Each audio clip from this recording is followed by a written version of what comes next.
KCN में आपका स्वागत है। मैं किंग हमीद। ಬರ ಸಂಕಷ್ಟಕ್ಕೆ ಸ್ಪಂದಿಸದ ಬಿಜೆಪಿಯವರಿಗೆ ಜನರು ಮತ ನೀಡಬೇಕೇ? ಸಿಎಂ ಪ್ರಶ್ನೆ. ರಾಮಕೃಷ್ಣ ನಗರದ ತಮ್ಮ ನಿವಾಸದಲ್ಲಿ ಮಂಗಳವಾರ ಮಧ್ಯಾಹ್ನ 12 ಗಂಟೆಯಲ್ಲಿ ಮಾಧ್ಯಮಗಳ ಜೊತೆ ಮಾತನಾಡಿದ ಮುಖ್ಯಮಂತ್ರಿ ಸಿದ್ದರಾಮಯ್ಯನವರು ಕೇಂದ್ರದ ಬಿಜೆಪಿ ಸರ್ಕಾರ ತೆರಿಗೆ ಪಾಲು ನೀಡದೆ ಕನ್ನಡಿಗರಿಗೆ ದ್ರೋಹವೆಸಗಿದೆ. ಬರ ಸಂಕಷ್ಟಕ್ಕೆ ಸ್ಪಂದಿಸದ ಬಿಜೆಪಿಯವರಿಗೆ ಜನರು ಮತ ನೀಡಬೇಕೆ ಎಂದು ಪ್ರಶ್ನೆ ಮಾಡಿದರು. ರಾಜ್ಯದ ಜನರಿಗೆ ಬರ ಸಂಕಷ್ಟದಲ್ಲಿ ಸಹಾಯಕ್ಕೆ ಬರದ ಕೇಂದ್ರ ಸಚಿವ ಅಮಿತ್ ಶಾ ಅವರು ರಾಜ್ಯದ ಜನರ ಬಳಿ ಮತ ಕೇಳಲು ಯಾವ ನೈತಿಕ ಹಕ್ಕಿದೆ? ಇಂತಹ ಬಿಜೆಪಿಯವರಿಗೆ ಜನರು ಮತ ನೀಡಬೇಕೆ ಎಂದು ಮುಖ್ಯಮಂತ್ರಿ ಸಿದ್ದರಾಮಯ್ಯ ಪ್ರಶ್ನಿಸಿದರು. ರಾಜ್ಯದ ತೆರಿಗೆ ಹಣದಲ್ಲಿ ರಾಜ್ಯಕ್ಕೆ ಪಾಲು ನೀಡುತ್ತಿಲ್ಲ. ಆದರೆ ಮಾಜಿ ಮುಖ್ಯಮಂತ್ರಿ ಈ ಬಗ್ಗೆ ಚಕಾರವೆತ್ತದೆ ಬಿಜೆಪಿಯ ವಕ್ತಾರರಾಗಿ ಬಿಟ್ಟಿದ್ದಾರೆ. ಕೇಂದ್ರದ ಈ ಧೋರಣೆ ಕನ್ನಡಿಗರಿಗೆ ಮಾಡುತ್ತಿರುವ ದ್ರೋಹ. ಬಿಜೆಪಿಯವರ ಈ ಧೋರಣೆಗೆ ರಾಜ್ಯದ ಜನರು ತಕ್ಕ ಪಾಠ ಕಲಿಸುತ್ತಾರೆ ಎಂದು ಮಾಧ್ಯಮಗಳಿಗೆ ಹೇಳಿಕೆ ನೀಡಿದರು.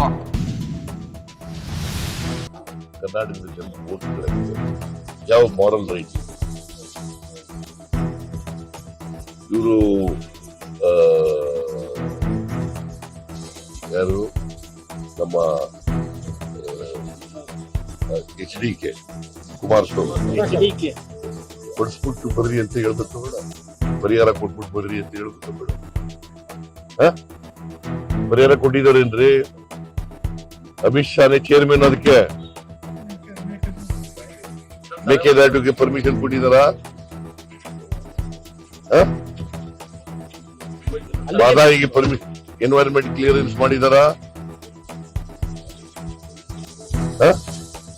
ಆಮೇಲೆ 15th ಫೈನಾನ್ಸ್ ಕಮಿಷನ್ ಶಿಫಾರಸ್ ಮಾಡಿರ್ತಕ್ಕಂಥ ಪರಿಹಾರ ಕೊಟ್ಟಿದಾರ?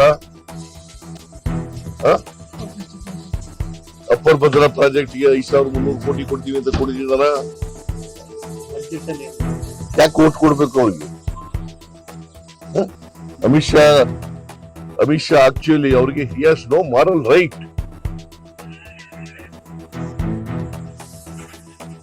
See, 5 ತಿಂಗಳಾಯ್ತು, 5 ತಿಂಗಳಿಂದ ₹1 ಬರಗಾಲಕ್ಕೆ ಕೊಟ್ಟಿಲ್ಲ. Will you agree? ನಾವು ಮೂರು ಮೆಮೊರಾಂಡಮ್ ಕೊಟ್ಟು ಅಕ್ಟೋಬರ್ನಲ್ಲಿಂದ 3 ಮೆಮೊರಾಂಡಮ್ ಕೊಟ್ಟು ಸೆಂಟ್ರಲ್ ಟೀಮ್ ಬಂತು, ಇನ್ಸ್ಪೆಕ್ಷನ್ ಮಾಡಿ ರಿಪೋರ್ಟ್ ಕೊಟ್ಟರು. ನಾನು ಭೇಟಿಯಾಗಿದ್ದೆ ನರೇಂದ್ರ ಮೋದಿ ಅವ್ರನ್ನೇ ಡಿಸೆಂಬರ್ 19, 20ನೇ ತಾರೀಕು ಅಮಿತ್ ಶಾ ಅವ್ರನ್ನ ಭೇಟಿ ಮಾಡಿದ್ದೆ. ಡಿಸೆಂಬರ್ 23ನೇ ತಾರೀಕಿಗೆ ಮೀಟಿಂಗ್ ಕರ್ ತೀರ್ಮಾನ ಮಾಡ್ತೀವಿ ಅಂದ್ರು. ಎಷ್ಟಾಯ್ತು? ಎಷ್ಟು ದಿನ ಆಯ್ತು? ಈಗ 5 ತಿಂಗಳಾಯ್ತು. ಕೊಟ್ರ? ಹೇಳಿ ನೀವೇ. 5 ತಿಂಗಳಿಂದ ₹1 ಕೊಟ್ಟಿಲ್ಲ ಬರ ಪರಿಹಾರಕ್ಕೆ. ಏನು ಇವರು ನರೇಂದ್ರ ಮೋದಿ ಇವರು ಅಮಿತ್ ಶಾ ಅವ್ರ ಮನೆಯಿಂದ ಕೊಡ್ತಾ ಇದ್ರ? ಜೆಡಿಎಸ್ ಪಕ್ಷದ ಫೌಂಡರ್ ಪ್ರೆಸಿಡೆಂಟ್ ನಾನು, ಮುಖ್ಯಮಂತ್ರಿ ಸಿದ್ದರಾಮಯ್ಯ. ಮೈಸೂರಿನ ಮಂಚೇಗೌಡ ಕೊಪ್ಪಲಿನಲ್ಲಿ ಕಾರ್ಯಕರ್ತರ ಸಮಾವೇಶವನ್ನು ಏರ್ಪಡಿಸಲಾಗಿತ್ತು. ಕಾರ್ಯಕರ್ತರ ಸಮಾವೇಶದಲ್ಲಿ ಮುಖ್ಯಮಂತ್ರಿ ಸಿದ್ದರಾಮಯ್ಯ ಅವರು ಸಮಾವೇಶವನ್ನು ಉದ್ದೇಶಿಸಿ ಮಾತನಾಡುತ್ತಾ, ಜೆಡಿಎಸ್ ಪಕ್ಷವನ್ನು ನಾನು ಬಿಡಲಿಲ್ಲ. ಮಿಸ್ಟರ್ ದೇವೇಗೌಡ ನಮ್ಮನ್ನು ತೆಗೆದು ಹಾಕಿದ್ರು, ಆದರೆ ಈಗ ನಾನೇ ಜೆಡಿಎಸ್ ಪಕ್ಷ ಬಿಟ್ಟಿದ್ದು ಅಂತ ಸುಳ್ಳು ಹೇಳುತ್ತಾರೆ. ಅವರ ಕೆಲಸ ಉಪಯೋಗಿಸಿಕೊಳ್ಳೋದು, ಬಿಸಾಕೋದು. ಬಿಜೆಪಿ ಕೋಮುವಾದಿ ಪಕ್ಷ, ಹೀಗಾಗಿ ಅವರ ಜೊತೆ ಹೋದ ಜೆಡಿಎಸ್ ಜಾತ್ಯತೀತ ಪದ ಕೈ ಬಿಡಲಿ ಅಂತ ಸಮಾವೇಶದಲ್ಲಿ ಮಾತನಾಡಿದ್ದಾರೆ. ಇದನ್ನು ನಾನು ಪ್ರಶ್ನಿಸಿದರೆ ದೇವೇಗೌಡ ಅವರು ನನ್ನ ಗರ್ವಭಂಗ ಮಾಡಿ ಅಂತ ಹೇಳುತ್ತಾರೆ. 2006ರ ಚಾಮುಂಡೇಶ್ವರಿ ಉಪಚುನಾವಣೆ, ನೀವು ನನ್ನ ಕೈ ಹಿಡಿಯದೇ ಇದ್ದಿದ್ದರೆ ನನ್ನ ರಾಜಕೀಯ ನಿರ್ನಾಮ ಆಗುತ್ತಿತ್ತು. ಚಾಮುಂಡೇಶ್ವರಿ ಉಪಚುನಾವಣೆಯಲ್ಲಿ ಯಡಿಯೂರಪ್ಪ, ಕುಮಾರಸ್ವಾಮಿ, ದೇವೇಗೌಡರು ಎಲ್ಲರೂ ಸೇರಿ ನನ್ನ ಸೋಲಿಸೋಕೆ ಬಂದಿದ್ದು. ಜನ ನನ್ನ ಕೈ ಬಿಡಲಿಲ್ಲ, ಹೀಗಾಗಿ 2 ಬಾರಿ ಸಿಎಂ ಆಗಿದ್ದೇನೆ. ದೇವೇಗೌಡರ ಕುಟುಂಬದವರು ಯಾರೂ ಈ ಬಾರಿ ಚುನಾವಣೆಯಲ್ಲಿ ಗೆಲ್ಲಲ್ಲ. ಡಾಕ್ಟರ್ ಮಂಜುನಾಥ್, ಪ್ರಜ್ವಲ್ ರೇವಣ್ಣ, HD ಕುಮಾರಸ್ವಾಮಿ ಎಲ್ಲರೂ ಈ ಬಾರಿ ಸೋಲುತ್ತಾರೆ ಎಂದು ಪರೋಕ್ಷವಾಗಿ ದೇವೇಗೌಡರ ಕುಟುಂಬದ ಮೇಲೆ ವಾಗ್ದಾಳಿ ನಡೆಸಿದ್ದಾರೆ. ಈ ಸಮಾವೇಶವು ಮಂಗಳವಾರ ಮಧ್ಯಾಹ್ನ 2 ಗಂಟೆ ಸಮಯದಲ್ಲಿ ನಡೆದಿದೆ. ಜನತಾ ದಳ ವಿಭಜನೆಯಾಯಿತು. ಪಟೇಲ್, ಬೈರೇಗೌಡ, FP ಪ್ರಕಾಶ್, ಇಂಡಿಯಾ, ರಾಮಕೃಷ್ಣ ಹೆಗಡೆ, ಬೊಮ್ಮಾಯಿ ಅವರೆಲ್ಲ ಸೇರಿ ಬಿಜೆಪಿ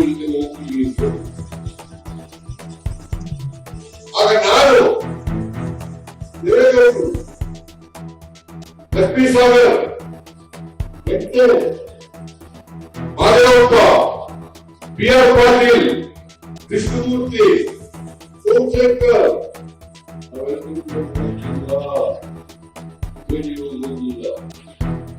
ನಾನು ಹೇಳಿದೆ ದೇವೇಗೌಡರೇ ನಾವು ಎಲ್ಲ ಸೇರಿ ಬೇರೆ ಪಕ್ಷ ಮಾಡೋಣ. ಎಸ್ ಪಕ್ಷ ಅವತ್ತು ಆಯ್ತು. ಅದು ಪೋಕರ್ ಪ್ರೆಸಿಡೆಂಟ್ ನಾನು ಸಿದ್ದರಾಮಯ್ಯ. ಸಿದ್ದರಾಮಯ್ಯ ಅಲ್ಲ, ಇವರು ಸುಲಿಗೆ ರಾಮಯ್ಯ. ಬಿಜೆಪಿ ವಕ್ತಾರ ಮೋಹನ್. ಮೈಸೂರಿನ ದೇವಪಾರ್ಥಿವ ರಸ್ತೆಯಲ್ಲಿರುವ ಬಿಜೆಪಿ ಕಚೇರಿಯಲ್ಲಿ ಮಂಗಳವಾರ ಮಧ್ಯಾಹ್ನ 1:30 ಸಮಯದಲ್ಲಿ ಸುದ್ದಿಗೋಷ್ಠಿ ನಡೆಸಿ ಮಾತನಾಡಿದ ಬಿಜೆಪಿ ವಕ್ತಾರ ಮೋಹನ್ ಅವರು, ಕೇಂದ್ರ ಸರ್ಕಾರ ರಾಜ್ಯಕ್ಕೆ 1.8 ಲಕ್ಷ ಕೋಟಿ ತೆರಿಗೆ ವಂಚನೆ ಮಾಡಿದೆ ಎಂಬ ಸಿದ್ದರಾಮಯ್ಯ ಅವರ ಆರೋಪಕ್ಕೆ ಸುದ್ದಿಗೋಷ್ಠಿ ನಡೆಸಿ ಮಾತನಾಡಿದ ಮೈಸೂರು ಜಿಲ್ಲಾ ಬಿಜೆಪಿ ವಕ್ತಾರ ಮೋಹನ್ ಅವರು, 14 ಬಾರಿ ಹಣಕಾಸು ಸಚಿವರಾಗಿರುವ ಸಿದ್ದರಾಮಯ್ಯ ಅವರಿಗೆ ಬೆಲೆ ಏರಿಕೆ ಬಗ್ಗೆ ಮಾಹಿತಿ ಸಂಪೂರ್ಣವಾಗಿ ಇರಬೇಕು. ಪೆಟ್ರೋಲ್ ಬೆಲೆ ಬಗ್ಗೆ ಮಾತನಾಡುತ್ತಾರೆ. 2-3 ರೂಪಾಯಿ ಕಡಿಮೆ ಮಾಡಿದ್ದಾರೆ ಅಷ್ಟೇ. ಆದರೆ 2014ರಲ್ಲಿ ಎಷ್ಟಿತ್ತು ಎಂದು ಹೇಳಿದ್ದಾರೆ. ಪೆಟ್ರೋಲ್ 1 ಲೀಟರ್ಗೆ 100 ರು ಇದ್ದರೆ ಅದರಲ್ಲಿ 40 ರೂಪಾಯಿ ರಾಜ್ಯ ಸರ್ಕಾರಕ್ಕೆ ಹೋಗುತ್ತದೆ. ಬೇಕಾದರೆ ಬಿಲ್ ತೆಗೆದು ನೋಡಲಿ ಎಂದು ರಾಜ್ಯ ಸರ್ಕಾರದ ವಿರುದ್ಧ ವಾಗ್ದಾಳಿ ನಡೆಸಿದರು. ಉಳಿದ ಎಲ್ಲ ಹಣನು ತೆರಿಗೆ ರೂಪದಲ್ಲಿ ವಾಪಸ್ ತಗೋತಾರೆ ಅಂತ ಜನರನ್ನ ದಿಕ್ಕು ತಲುಪಿಸಿದ್ದಾರೆ. ಈ ರೀತಿ ಸುಳ್ಳು ಹೇಳಿ ಪ್ರಚಾರ ಯಾಕೆ? ಲೆಕ್ಕಾಚಾರ ಬಾಯಿನಲ್ಲಿ ಎಲ್ರಿಗೂ ಬರ್ತದೆ. ಇವ್ರು ಮಾತಿನ ಬರ್ತದೆ, ಭಾಷಣದಲ್ಲಿ ಸಾವಿರಾರು ಜನರ ತೆರಿಗೆ ಹೇಳ್ಬಿಟ್ಟು ಹಾಕ್ಲಿಕ್ಕೆ ನಾನು ಸತ್ಯ ಹೇಳ್ತೀನಿ ಅಂತ ಇವ್ರು ಅನ್ಕೊಂಡ್ಬಿಟ್ರೆ ಕೇಳೋನ್ ಹೆಟ್ಟಾದ್ರೆ ಕೇಳೋನ್ ಹೆಟ್ಟಾಗಿರೋದಿಲ್ಲ.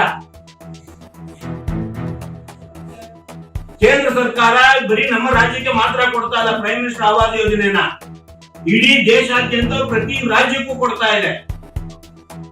ಯಾರು ಚಕಾರವೆತ್ತದೆ ಇರೋದು ಇವರೊಬ್ಬರಿಗೆ ಮಾತ್ರ ಇದು ಹೆಂಗೆ ಹೊಳಿತು? ಜನಗಳಿಗೆ ಮಂಕು ಬೂದಿ ಹೆಚ್ಚಬೇಕು.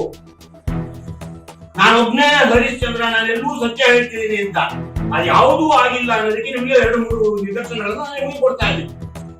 ಇನ್ನು ಅದೇ ಭಾಷಣದಲ್ಲಿ ಮುಂದುವರಿಸ್ತಾ ಏನ್ ಹೇಳಿದ್ರು, ಪೆಟ್ರೋಲ್ ಬೆಲೆ ಚುನಾವಣೆ ಇದೆ ಅಂತ 2 ರೂಪಾಯಿ ಮಾತ್ರ ನಿನ್ನೆ ಇಳಿಸಿದ್ದಾರೆ.